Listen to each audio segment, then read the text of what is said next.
안녕하셨습니까? 배한숙입니다. 네, 오늘은 지난번에 했던 강의에 이어서 창세기 또는 창조에 대한 얘기를 조금 더 해보려고 합니다. 사실 이 성경 창세기는 매우 중요한 성경책입니다. 그러면서도 참 많은 논란이 되기도 하고 또 이야기거리가 되기도 하는 성경책이기도 합니다. 뭐 창조냐 진화냐 그런 이야기에서뿐만 아니라 신실하게 믿으시는 분들조차도 이 창세기를 어떻게 읽어야 하는가에 대한 그런 고민이라고 할까요? 어려움이 있는 책입니다. 물론 뭐 창세기가 창조에 관한 아주 태고적 얘기를 하기 때문에 우리에게 어렵다. 그런 얘기만은 아닙니다. 성경, 특별히 구약 성경을 얘기할 때는 우리가 이스라엘이나 유대인에 대한 이야기를 꼭 같이 해야만 합니다. 나라로서 이스라엘, 민족으로서 유대인들에 대한 이해 없이 구약 성경을 이해한다는 건 매우 어려운 일이기 때문입니다. 저도 오늘 이 유대인들의 이야기로부터 성경을 이해하는 법, 그 중에서도 창세기에 대한 이야기를 드리고자 합니다. 이스라엘 민족은 참 독특한 사람들입니다. 왜 그러냐 하면 자기들의 조상에 대해서 이렇게 말합니다. 우리의 조상은 유랑민이었다.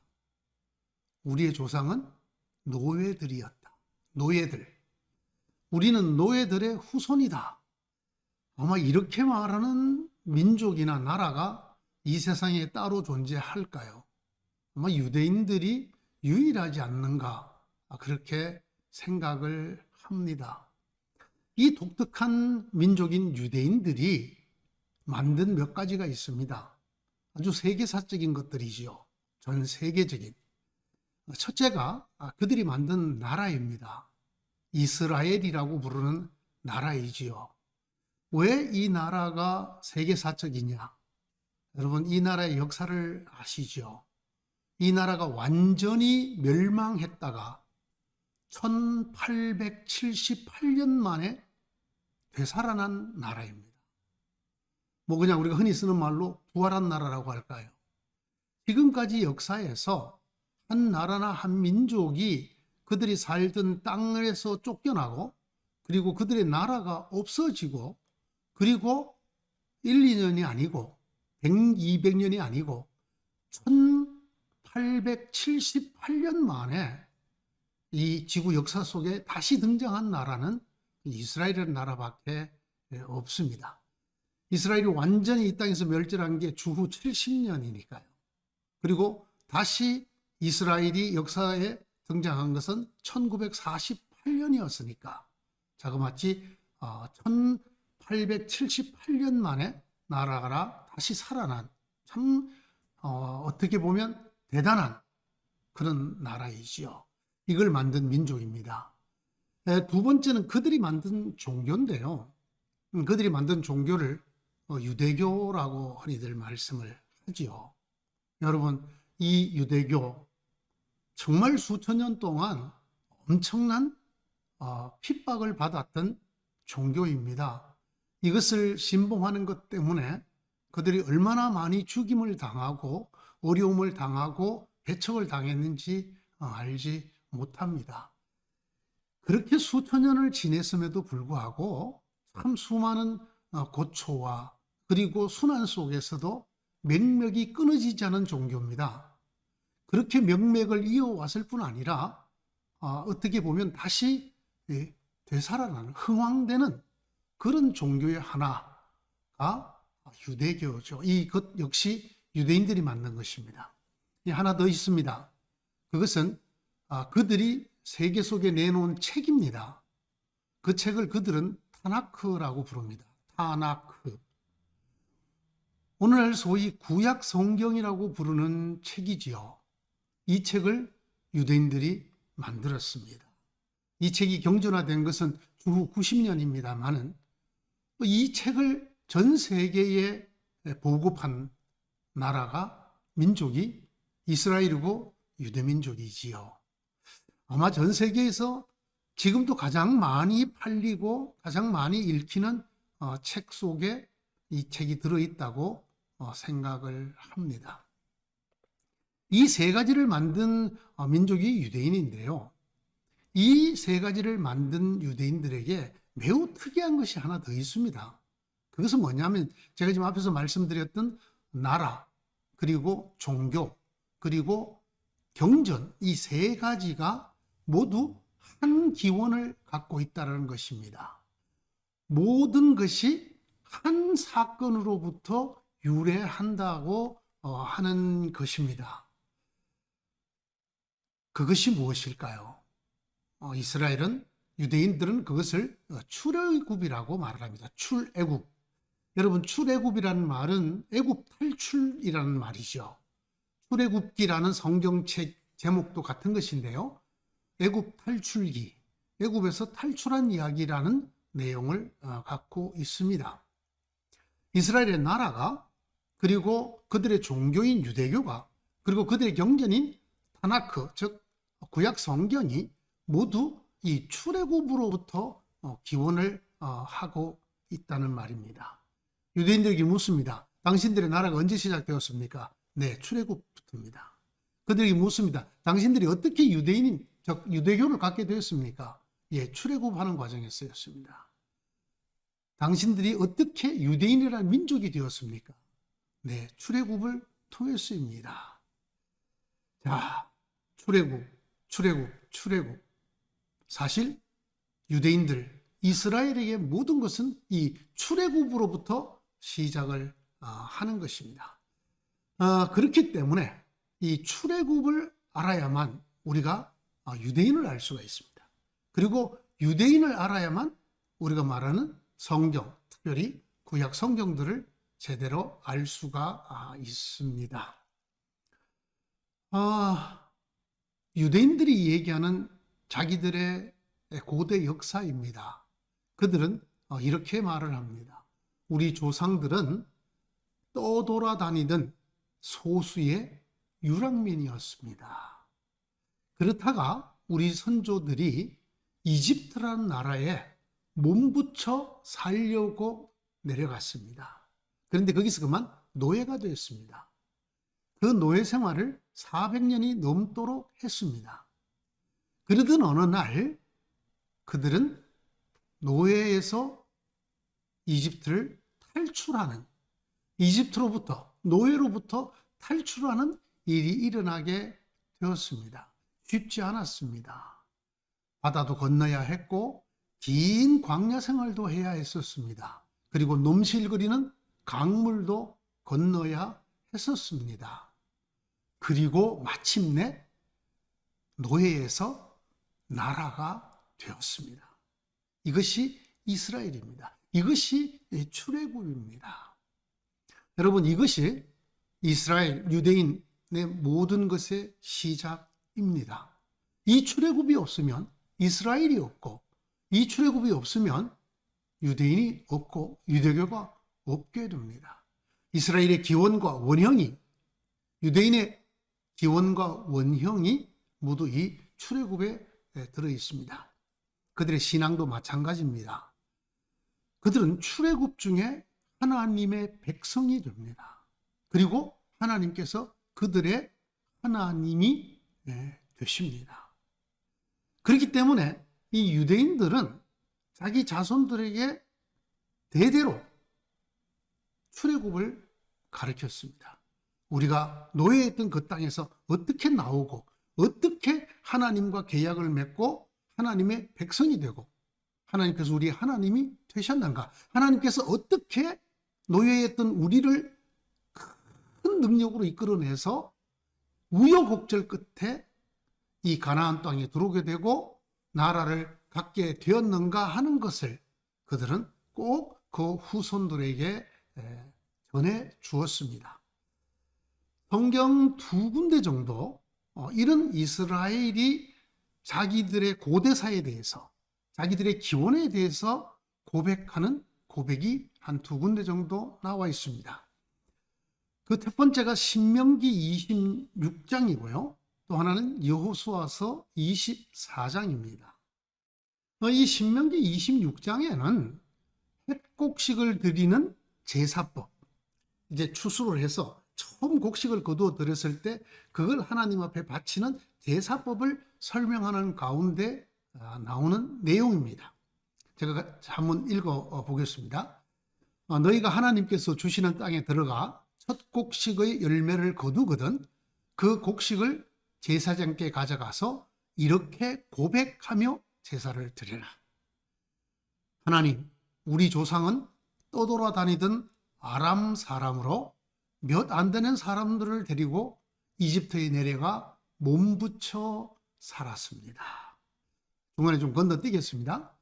하나님께서 우리 조상의 울부짖음을 들으시고 큰 기적과 능력으로 저희 조상들을 이집트에서 이끌어 내셨습니다.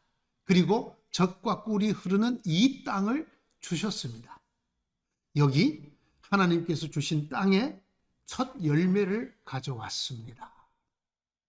이렇게 고백을 하면서 이 첫 열매를 드리라고 말씀하고 있습니다. 그 다음은 여호수아 24장입니다. 여기 여호수아서 24장은 여호수아서 제일 마지막 성경인데요. 모세의 후계자가 여호수아였죠. 이 모세의 뒤를 이어서 가나안 정복을 다 완수한 여호수아가 이 땅을 떠나기 전에 남기는 마지막 유언, 유훈, 고별사가 기록되어 있는 곳입니다. 여호수아는 먼저 세겜이라는 곳으로 이스라엘 각 지파의 지도자들이 모이게 했죠. 그런 다음 하나님의 이 말씀을 먼저 전파합니다. 그리고 너희가 이 하나님을 믿겠느냐? 아니면 이방들처럼 다른 신을 믿겠느냐? 선택하라. 나와 내 집은 이 하나님만 믿겠다. 라고 하면서 이스라엘에게 하나님만 섬기는 민족이 될 것을 당부하는 말씀으로 되어 있습니다. 거기에 나오는 일부를 제가 한번 또 읽어보겠습니다. 우리들의 조상인 아브라함의 아버지는 다른 신을 섬기는 사람이었다. 하나님께서는 아브라함을 그 하나님의 집에서 이끌어내셔서 우리의 조상으로 삼으셨다. 아브라함의 손자인 야곱과 그의 자손들이 이집트로 내려가 살았다. 하나님께서 모세와 아론을 보내어 고통 중인 우리를 구해내셨다. 그리고 깊은 바다와 긴 광야를 건너 이 땅으로 우리를 이끌어 주셨다. 이런 하나님의 말씀을 먼저 전하고 그런 다음에 그들에게 어떻게 하겠느냐? 너희가 이 하나님을 나처럼 너희의 하나님으로 믿겠느냐? 오직 이분만 너희 하나님으로 섬기겠느냐? 이것을 당부하는 말씀입니다. 여러분, 신명기에 나오는 말씀, 여호수아에 나오는 말씀, 또 여기저기 구약 성경에 나오는 말씀을 종합하면 그들의 고백은 이런 것입니다. 우리 조상은 아브라함인데 아브라함의 윗대는 이방신을 섬기던 사람들이었다. 그런데 하나님이 그 아브라함을 불러내어서 하나님을 믿는 시조로 삼았다. 그 후손들이 여러 곳에 떠돌며 살다가 이집트로 몸부쳐 살러 내려갔는데 그만 노예가 되었다. 그것에서 오랫동안 노예로 있던 그들에게 하나님께서 모세와 아론을 보내서 그들을 이집트로부터 빼내셨다. 그리고 40년에 걸쳐 광야 생활을 하게 하시고 바다와 강을 건너 가나안 땅에 들어가게 하셨다. 하나님께서 그 가나안 땅에 살고 있던 족속들을 다 내쫓아오고 그 땅을 주셨다. 그래서 우리 조상들은 자기들이 세우지 않은 성에 살게 되었고 자기들이 일구지 않은 땅에 살게 되었다. 그리고 우리 조상들은 그 하나님과 계약을 맺고 하나님의 백성이 되었다. 긴 광야 생활 중간에서 그렇게 되었다. 하나님께서는 우리 조상들에게 하나님의 백성으로 지켜야 될 말씀, 율법을 주시고 우리의 하나님으로 약속해 주셨다. 내가 너희 하나님이 되겠다고 계약해 주셨다. 이것이 이스라엘이라는 나라, 유대인들이 하는 자손 대대로의 고백입니다. 이것을 가르치고 이것을 외우고 읊조리게 했고, 그리고 심지어는 이것을 경전에 다 기록을 해 두었습니다. 그 말을 요약한다면 이렇게 되겠죠. 우리 이스라엘은 출애굽의 나라다. 우리 유대인은 출애굽의 민족이다. 우리의 하나님은 출애굽의 하나님이다. 그래서 그들이 썼던 경전의 제일 첫머리는 언제나 출애굽기였습니다. 출애굽기. 그리고 그들이 어떻게 하나님의 백성으로 살아야 되는지를 하나님이 말씀해 주셨던 제사법들이 기록된 레위기였습니다. 그 다음에 그들이 광야 생활을 적은 민수기라는 성경이었습니다. 그리고 하나님께서 다시 주신 말씀이라는 뜻의 신명기, 그리고 가나안 땅에 완전히 정착하는 과정을 적은 여호수아기, 이렇게 성경이 나열이 되어졌습니다. 맨 먼저는 그들의 나라와 민족과 종교의 기원이었던 출애굽기가 나와 있었습니다. 그런데 이 출애굽기의 순서가 바뀌는 그런 사건이 이스라엘들에게 생기게 되어집니다. 그래서 그들은 이 출애굽기가 아닌 다른 성경을 기록하게 되고, 그 성경을 출애굽기보다 앞에다가 두게 되었습니다. 그 성경이 바로 창세기라는 성경책입니다. 경전에, 유대인들의 그 경전의 순서를 바꾼, 그들의 기원을 바꾼 책이 창세기입니다. 무엇 때문에 그렇게 했을까요? 과연 무슨 사건 때문에 이스라엘이 자기들의 나라와 민족과 종교의 기원이었던 출애굽기보다 더 앞에 두는 성경책이 필요했던 것일까요? 그것은 이스라엘 전 역사에서 가장 충격적인 사건, 노예로부터 나와서 하나님의 백성과 나라가 되었던 그들이 다시 노예가 되는 사건이었습니다. 그것이 바로 바벨론에 의해서, 바벨로니아에 의해서 이스라엘이 멸망하고 1, 2, 3차에 걸쳐서 이스라엘 사람들이 대거 바벨론으로 끌려가게 되는 사건입니다. 하나님의 백성이라는 자부심으로 살아오던 이스라엘이 다른 신을 섬기는 바벨로니아에게 멸망했습니다. 전쟁에서 진급만이 아니라 하나님께서 이름을 두시겠다고 약속하셨던 성전이 완전히 파괴가 되었습니다. 그 성전 안에는 무엇이 있었느냐 하면 법궤라는 게 있었습니다. 이 법궤에는 물론 하나님 직접 새겨줬다고 전해지는 두 돌판, 즉 십계명판이 들어있고, 또 쌍난 아론의 지팡이가 들어있고, 하나님이 하늘에서 이스라엘 백성들이 먹으라고 광야에서 내려준 만나가 들어있었지만은 더 중요한 것은 속죄소라고 하는 그 법궤를 돕는 판, 금으로 만든 판, 그리고 이 스랍이라고 하는 천사 모양이 날개를 맞대고 있는 그 사이, 이 뚜껑과 사이가 속죄소인데 그곳에 하나님께서 임재해 계신다고 하나님께서 말씀해 주셨고 그들이 믿었습니다. 그래서 이 성전보다도 법궤라고 하는 것은 정말로 하나님이 이름만 두시는 것이 아니라 하나님이 친히 그곳에 임하여 계시는 그런 물건이었습니다. 그런데 이 법궤가 빼앗기고 없어지고 사라지게 됩니다. 그 이후로 다시는 이 법궤를 찾아내지 못하게 됩니다. 이런 사건이 바벨로니아에 의해서 일어나게 되었습니다. 앞서 말씀드린 대로 1차, 2차, 3차에 걸쳐서 이스라엘 백성들이 왕으로부터 지도자들과 백성들 다수가 정말 아무것도 가진 것이 없는 사람들, 땅 한마디기 가진 거 없는 사람들만 남겨두고 다 끌고 갔습니다. 바벨로니아 사람들을 섬기라고. 이 마지막 멸망의 시기가 주전 586년에 일어난 일입니다. 그들이 무척 많이 울었다고 기록이 되어 있습니다. 성경에. 잡혀간 그 땅, 바벨로니아의 사람들 강가에 앉아서 그들의 악기를 버드나무에 걸어두고 울었다고 그렇게 성경이 기록하고 있습니다. 바벨로니아 사람들이 너희 노래 잘한다면서 우리를 위해서 우리를 즐겁게 노래를 좀 불러봐라. 그런 얘기를 듣고 노래를 불러주면서 그들은 울었다고 합니다. 왜 안 그렇게 했습니까?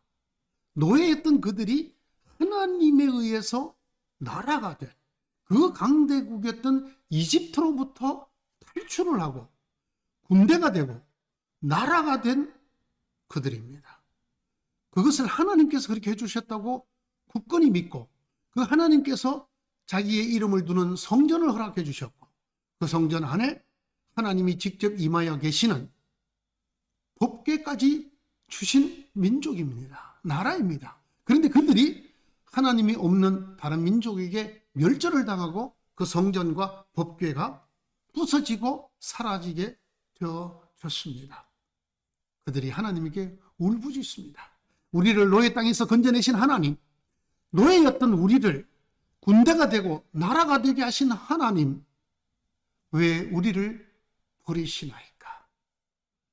그 강대했던 이집트의 파라오의 마다들부터 모든 맛배를 죽이고 우리를 이끌어내신 하나님, 광야에서 바위에서 물이 나게 하시고 고기를 먹지 못하는 저희들에게 메추라기를 주시고 하늘에서 만나가 떨어지게 해 주시고 그리고 우리에게 말씀을 주시고 넘실거리던 요단 강물을 멈춰서 건너가게 해 주셨던 하나님, 여호와는 어디 계십니까?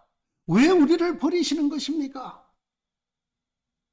우리의 전능자시요 우리를 먼저 불러 백성으로 삼으신 하나님, 왜 우리를 버리십니까?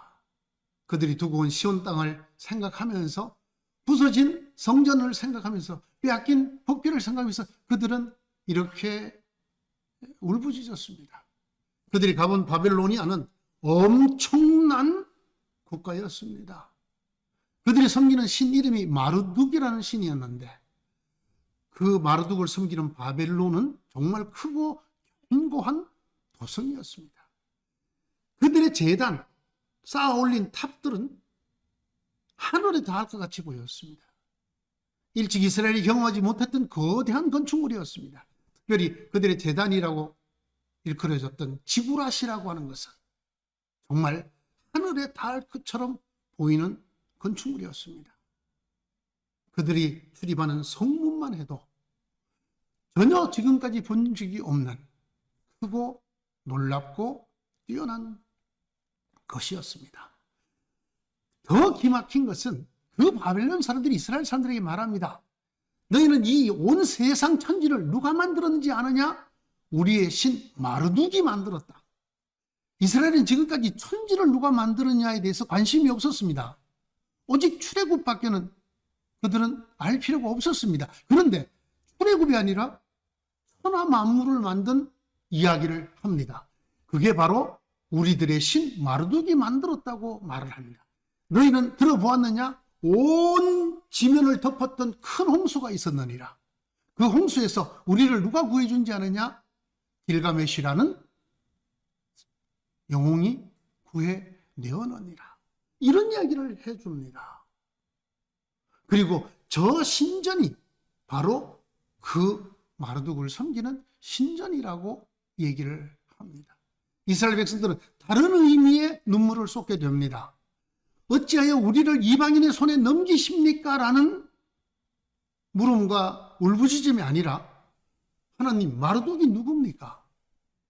하나님 외에 다른 신이, 하나님보다 더 위대한 신이 있단 말입니까? 천지 창조는 무엇입니까? 우리는 출애굽으로부터 알고 있고 출애굽의 하나님으로 알고 있고 출애굽만이 기원이었고 그것이 전부였는데 출애굽 이전에 천하 만물을 만드신 일이 있었다고요? 그게 마르둑이 만들었다고요? 또 온 지면에 목숨 있는 것들을 쓸어버렸던 홍수가 있었다고요? 그걸 길가메시가 구했다고요? 그들은 이런 질문을 울부짖음과 함께 하나님에게 드릴 수밖에 없었습니다. 바로 이 질문, 이 기도, 이 울부짖음에 대한 응답이 창세기라는 성경입니다. 창세기 어떻게 시작합니까? 태초에 하나님이 천지를 만드셨다. 지금까지 이스라엘이 들어보지 못한, 들을 필요가 없었던, 우리 조상은 유리하던 떠돌아다니던 아람인이었는데 소수가 애굽에 내려가서 몸부쳐 살다가 노예가 되었는데 그 노예들인 우리를 하나님께서 구해내셨다로부터 시작하는 이스라엘 이야기에 태초가 끼어들어오게 됩니다. 태초에 나 하나님이 천지를 만들었다. 마르둑이 만든 것이 아니라 나 여호와 하나님이 천지를 만들었다. 여러분, 창세기를 창조의 입장에서 보자면 이 한 줄이면 족합니다. 이 말을 하시기 위해서 창세기라는 성경을 주신 것입니다. 태초에, 그전에는 아무것도 없었다. 마르둑과 싸웠다던 신들도 없었다. 여러분, 바벨로니아가 갖고 있었던 마르둑 천지 창조 신화는 다른 신을 죽이고 그 신으로 천지 창조를 했다라고 기록되어 있었다고 합니다. 그러나 하나님은 이렇게 말씀하십니다. 아니다. 나 하나님이 말씀으로 다른 신과 싸워서 전쟁으로 만든 이 천하 만물이 아니라 말씀으로 만든 천지다. 태초에 아무것도 없던 그때에, 나 하나님만 있던 그때에 나 하나님이 천하 만물을 말씀으로 지었다. 저 하늘에 있는 달과 해와 별들도 내가 만들었다. 그들이 말하는 것처럼 달도 신이고 해도 신이 아니다. 내가 만든 피조물이다. 내가 만들어 하늘에 두었다. 그리고 너희 남자와 여자도 내가 만들었다. 나의 모양을 따라 내가 만들었다. 하늘과 땅에 있는 모든 것들을 나를 대신해서 다스리라고 내가 만든 것이 너희 남자와 여자들이다. 그런데 너희 남자와 여자가 내 길을 따르지 않았다. 나를 대신해서 이 천지 만물을 다스리라고 만든 그들이 나를 떠나서, 생명의 기원이었던 나를 떠나서 죽음의 길로 갔다. 그들은 나가 없이, 나 하나님 없이 하나님처럼 스스로 되려고 스스로 죄의 길로, 죽음의 길로 들어가게 되었다. 서로를 미워하고 서로 죽이기를 주저하지 않는 군상들이 되었다. 그 후손들까지 하나같이 죄와 악에 물들지 않는 사람들이 없었다. 내가 큰 물로 그들을 죽여도 보았다. 그러나 아무 소용이 없었다. 그 홍수에서 건짐을 받은 사람들조차도 서슴없이 철저하게 타락해 갔다. 다시는 홍수에 죽임을 당하지 않겠다고, 즉 하나님의 징벌을 피하겠다고, 스스로 하나님이 되겠다고 하늘에 높이 닿을 만큼 큰 건축을 하고 나를 떠나 살고자 했다. 그들을 내가 사방으로 흩었다. 그들의 마음이 서로 통하지 못하게 만들었다. 대신 내가 너희의 조상을 선택했다. 그 사람이 바로 강 저편에 살던 아브라함이다. 그리고 그 아브라함의 후손들이 여기저기 떠돌아다라 살게 되었다. 그리고 이집트에 들어가서 몸부쳐 살다가 노예가 되었다. 그 다음부터는 너희가 잘 아는 바 그대로다. 너희의 조상인 아브라함, 이삭, 야곱, 요셉의 하나님이 였다.